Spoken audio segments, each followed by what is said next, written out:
Hello, Willowfield readers. Today I am doing the last of our Bresnahan books. I will upload them on Facebook and YouTube and also in your Google Classroom so that you have the opportunity to be able to watch any of these that either you missed or you'd like your family to see or your family would like to see them and share them. The last one that we're going to do today is called Armstrong, and Torben Kuhlman is the person who did the words and the pictures for this book. It's a little bit long, so I hope that we can get through the whole thing together. But the pictures in it are just phenomenal, so I hope you really enjoy it with me.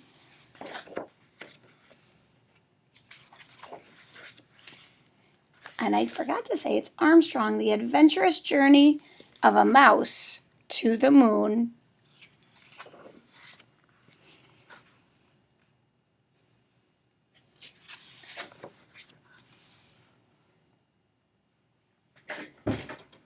So here we have the little mouse looking out of his telescope. The stargazer. A small paw turned the little wheel of a gigantic telescope, and a tiny bundle of gray fur peered through the iron tube full of glass lenses. Now, the picture of the starry sky was perfectly clear. Incredible, murmured the little mouse. Every night the mouse observed the night sky. He was particularly fascinated by the moon. At first it hung in the sky, fat and round. But then it became thinner and thinner until there was nothing to be seen except a narrow crescent. The following night it had disappeared completely. The little mouse recorded every detail of his observations. All the mice in the town met regularly at a secret place. There were boxes and cartons piled right up to the ceiling, and their contents made this place an absolute paradise for mice. It's the cheese store. The little mouse set off to meet his fellow mice there. He proudly showed the others everything he had discovered through his telescope. The moon is a giant ball of stone. With shining eyes and a voice that trembled with excitement, he told them all he knew. The light from the sun is what makes the moon shine, and... The little mouse broke off in mid-sentence. He could see that nobody was listening. The other mice did not want to hear any more because they believed something quite different. Big cheese and moon.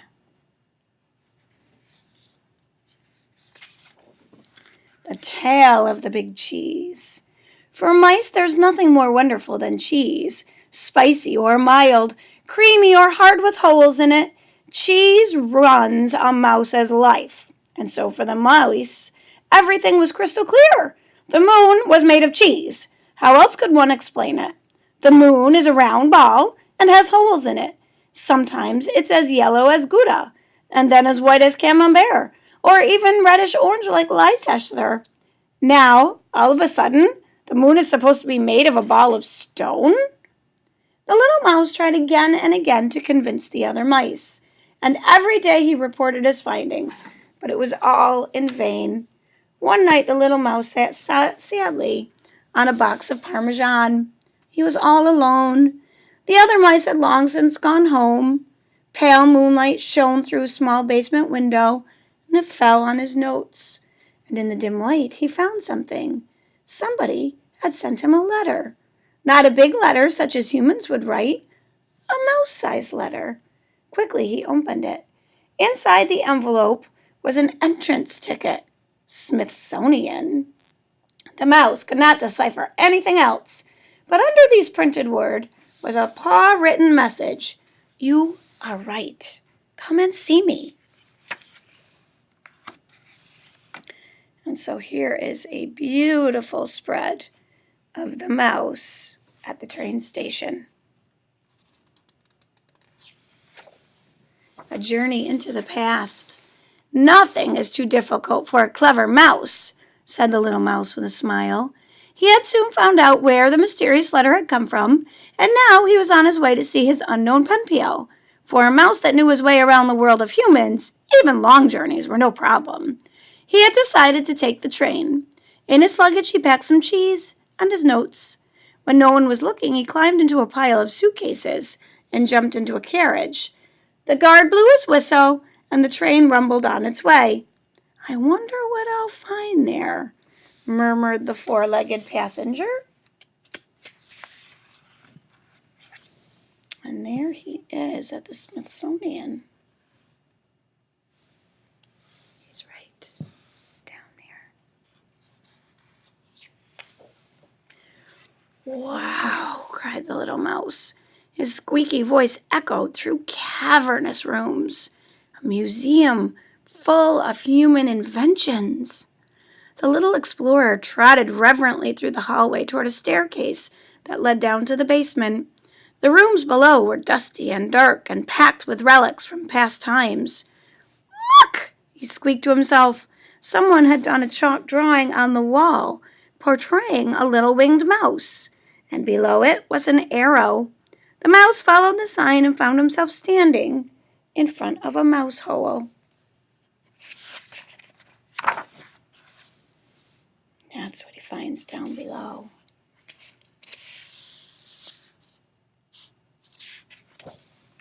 Flying mice and fantastic adventures. The mouse hole led straight into a large room with a low ceiling, and what the little mouse saw there took his breath away.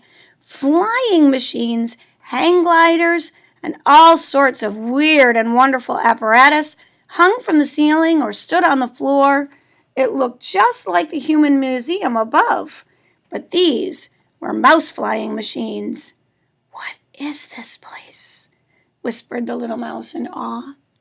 "Here you can see the history of mouse aviation," said a voice that echoed through the room. "How wonderful that you've come! So you got my message!" Out of the shadow of a large flying machine stepped an old gray mouse. He smoothed his stubby whiskers, straightened his glasses, and very formally stretched out a paw to greet the little mouse. With his other front paw, he leaned on a walking stick. "I learned about your discoveries, and I thought this place might be of interest to you. You see, there was once a time when nothing was impossible for us mice. We traveled the world and even learned how to fly. But at some time or another, mice became interested in other things. Gradually, they forgot all about their flying ancestors." The little mouse listened in amazement to the old mouse's tales. He was fascinated. So there had been flying mice in the old days. And if a mouse could learn to fly then, maybe it was possible for a mouse to fly to the moon now. "I shall be the first mouse on the moon," he cried.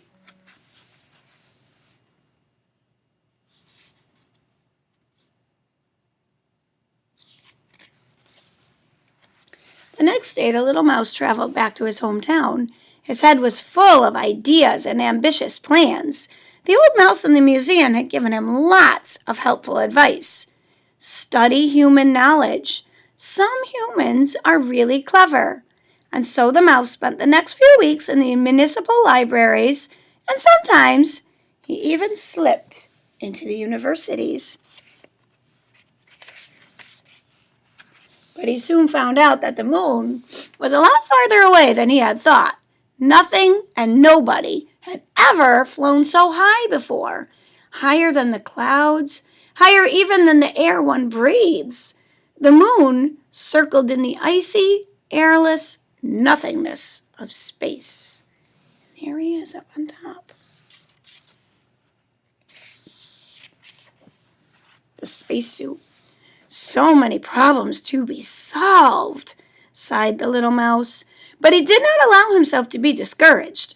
The first step was to find a way in which he could simply survive in space. He would have to wrap himself up safe and warm and take enough air in his luggage to be able to keep breathing. "It could work," he squeaked through his whiskers, and he made a little drawing. Next, he would need some building materials. A lot of building materials, and he already had a good idea how he could test his spacesuit.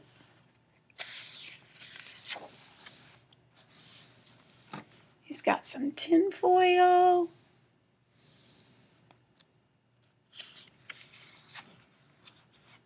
And a mannequin.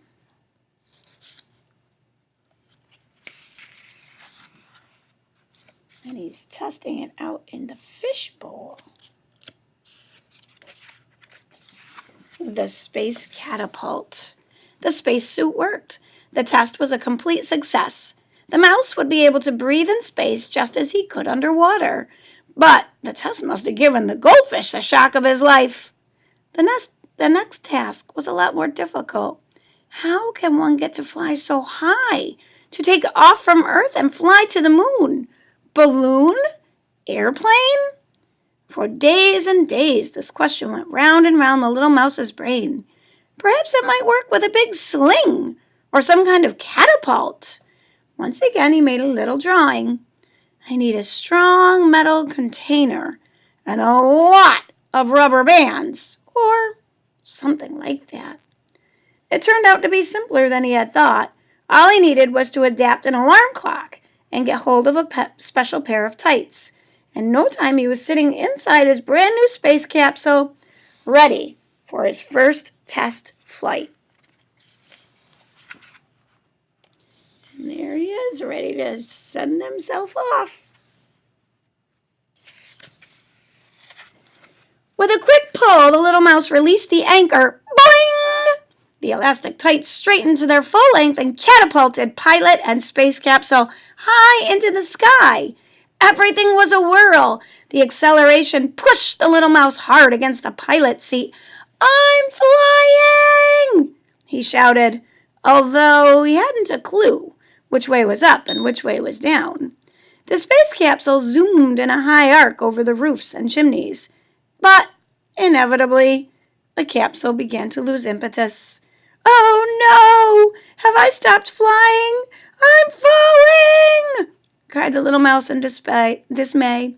With a great effort, he bent forward and pulled on a string.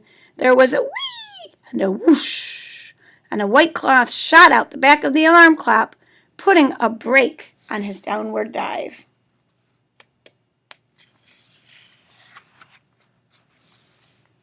And as you can see, he got caught up in the wires up above the city.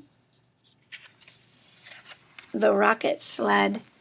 "That was a disaster," moaned the little mouse, sitting in his capsule. It was anything but simple to get back on solid ground. The alarm clock was still dangling high above the busy streets.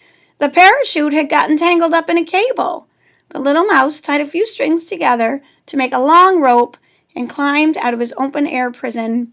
One thing was certain, a catapult would never fire him up into space. Night was falling when the mouse trudged home between the tall rows of houses. Suddenly there was a hissing and a flashing and a banging, and bright lights lit up the sky. Fireworks? When he had recovered from the first shock, the little mouse looked for a suitable vantage point from which he could observe the colorful spectacle. And then he had an idea. The little mouse fastened the last strap. The rocket was now firmly attached to the underside of the roller skate. All he needed was one more set of wings and a long ramp. He was putting together the last few bits and pieces, the control column and the firing mechanism, when suddenly there was a loud crackle and sparks began to fly. With a terrible roar, the engine fired. "No, not now!" The rocket sled shot forward, hurled across the room, spitting smoke and flames, and crashed into a pile of books and junk. And a big fire starts.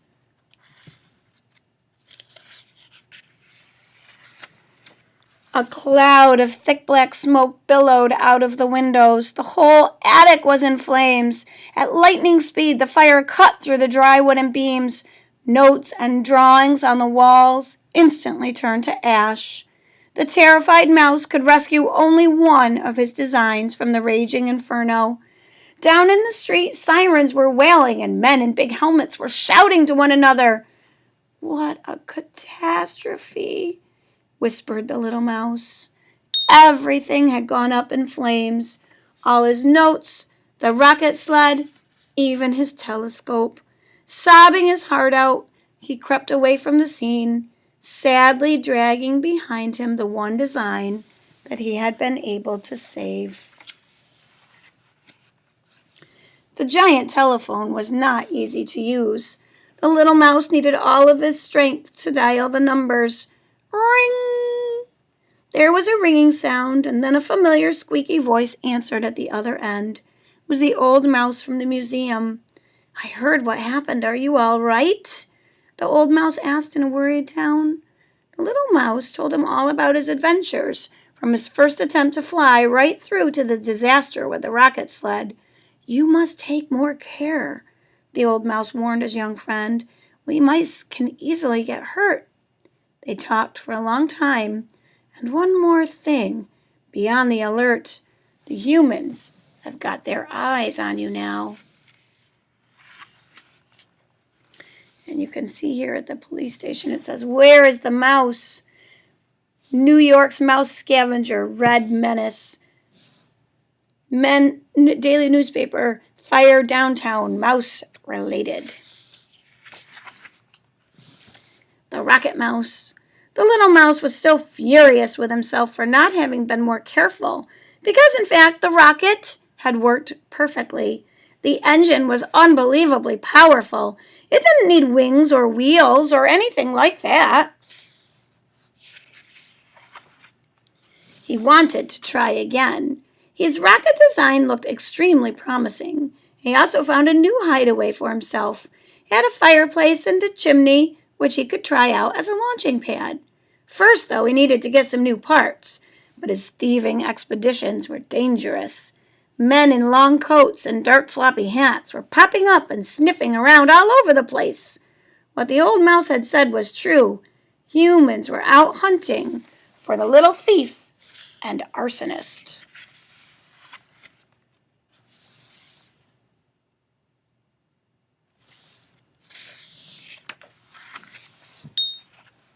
The rocket was almost ready.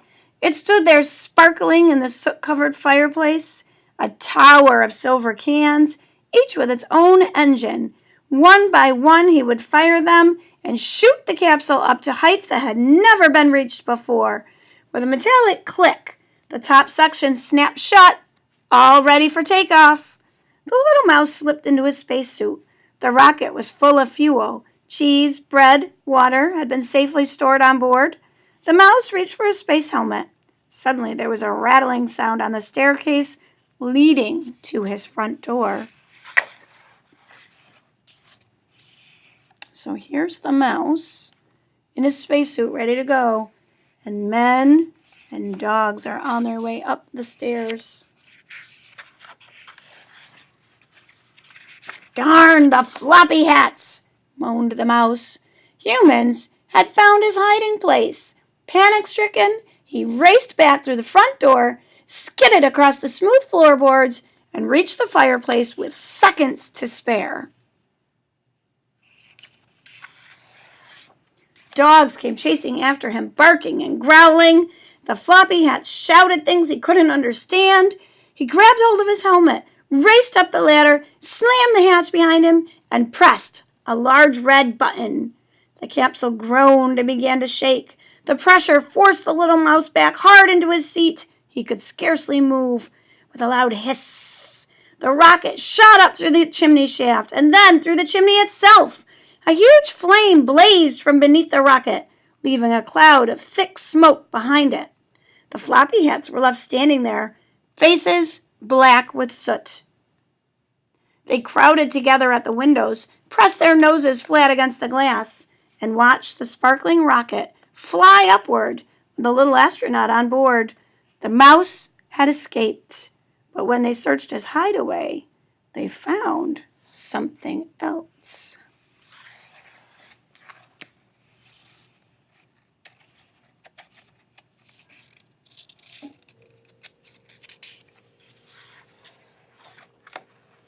There's our little mouse. The journey to the moon. The blue sky grew darker and darker, as if suddenly night was falling. The stars were shining from the deep blackness of the universe. Far below the mouse in his space capsule, the contents of planet Earth whirled past.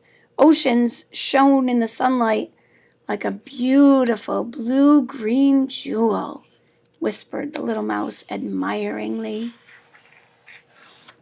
He released his safety belt. The force of the movement was no longer pressing him back into his seat. In fact, it was the opposite.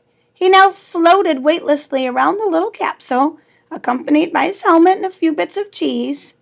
"Next stop, the moon," he announced in a loud and cheerful voice, although there was no one there to hear him.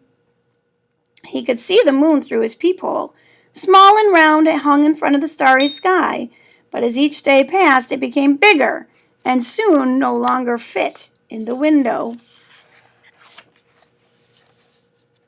You can see our little mouse over here and the giant moon. One small step for a mouse. The little mouse's voyage through the dark void of space took 3 days. By now, the moon was very large indeed. Its flowery white surface was covered with craters, some big and others small. They were really nothing like cheese holes. The little mouse floated into his pilot's seat and fastened his safety belt. He would begin his landing procedure shortly. The engine swirled up a cloud of gray dust, and then the space capsule landed, and with a beating heart and marveling mind, the little mouse unbolted the hatch.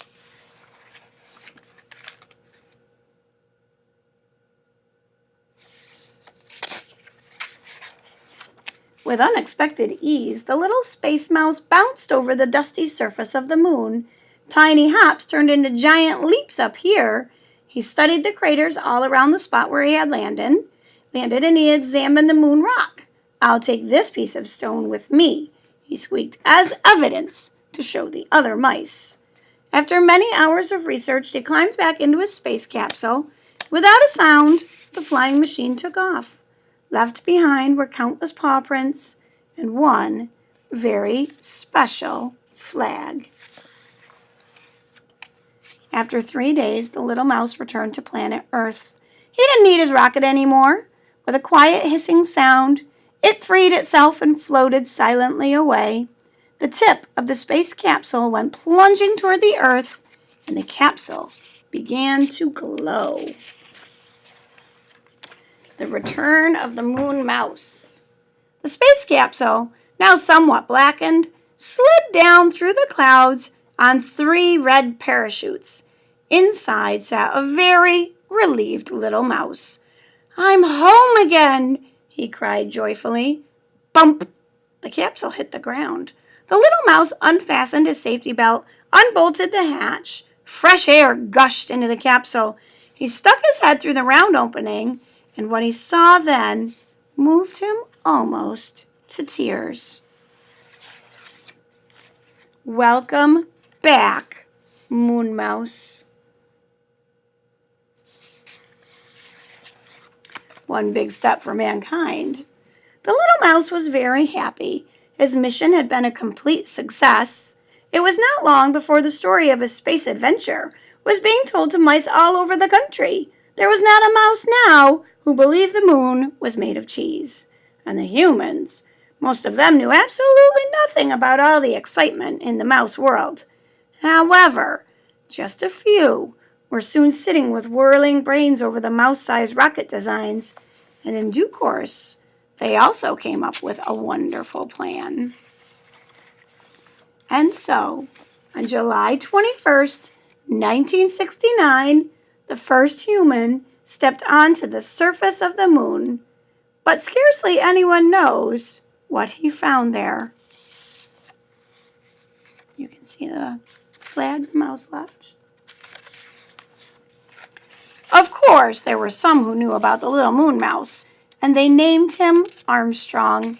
That way he had the same name as the first man to step on the moon, and that meant that nobody could possibly give away the secret by accident, because whenever anybody asked who had been the first, to step on the moon? The answer was simply Armstrong. Moon Mouse, 1955. The end. I hope you enjoyed our last Bresnahan book. Voting will be starting soon, so you're going to have to make a choice. See you later.